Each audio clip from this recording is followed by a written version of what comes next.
আসসালামু আলাইকুম। সুমাইয়াস কিচেনে সবাইকে স্বাগতম।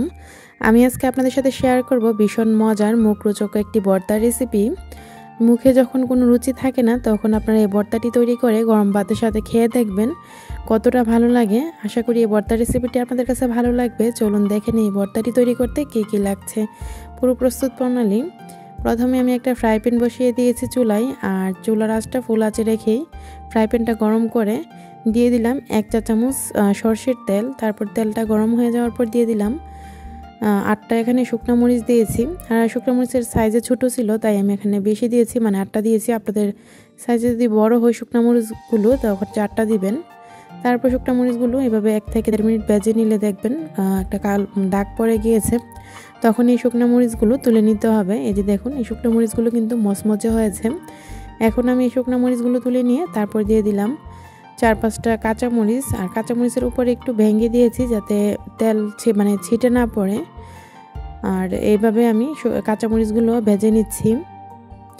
তারপর কাঁচামরিচগুলো এরকম কালার করে, মানে যাতে দাগ পড়ে ঠিক এরকম করে কাঁচামরিচগুলো ভালো করে ভেজে নিচ্ছি।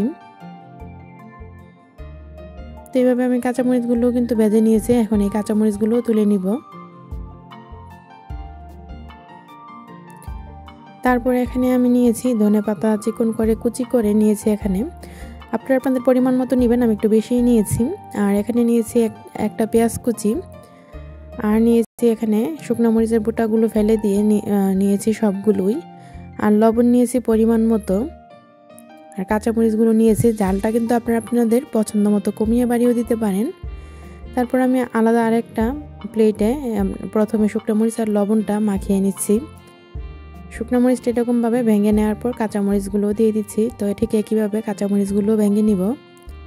তারপর পেঁয়াজ কুচিগুলো দিয়ে দিচ্ছি। আর পেঁয়াজ কুচি, শুকনো মরিচ, কাঁচামরিচ সব কিছু একটু ভালোভাবে মাখিয়ে নিচ্ছি।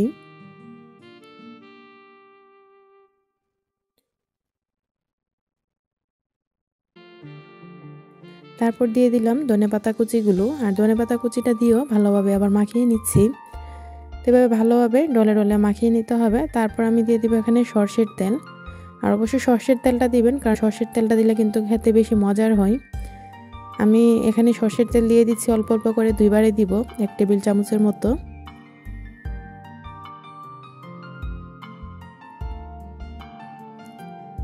তো আর একটু সরষের তেল দেওয়ার পর এখন ভালোভাবে মাখিয়ে নিব। তো একটু ভালো করে ডলে মাখিয়ে নিলেই ভর্তাটা কিন্তু তৈরি। তো এইভাবে মাখিয়ে নেওয়ার পর আমার ভর্তাটা এখন হয়ে গিয়েছে ঠিক এরকম। এই যে দেখুন, এখন আমি একটা প্লেটে তুলে নিচ্ছি। আর এই ভর্তাটা ঝালটা কিন্তু আপনারা আপনাদের পছন্দ মতো কমিয়ে বাড়িয়ে দিতে পারেন। এই যে দেখুন, ভর্তার কালারটা নিশ্চয়ই দেখেই বুঝতে পারছেন, জিভে কিন্তু জল চলে এসেছে। এই ভর্তাটা কিন্তু গরম ভাতের সাথে খেতে ভীষণ মজার হয়, আবার পান্তা ভাতের সাথেও কিন্তু ভীষণ ভালো লাগে। আশা করি আমার আজকের এই মুখরোচক ভর্তা রেসিপিটি আপনাদের কাছে ভালো লেগেছে। যারা খেয়েছেন তারা তো জানেনই কতটা মজার হয়।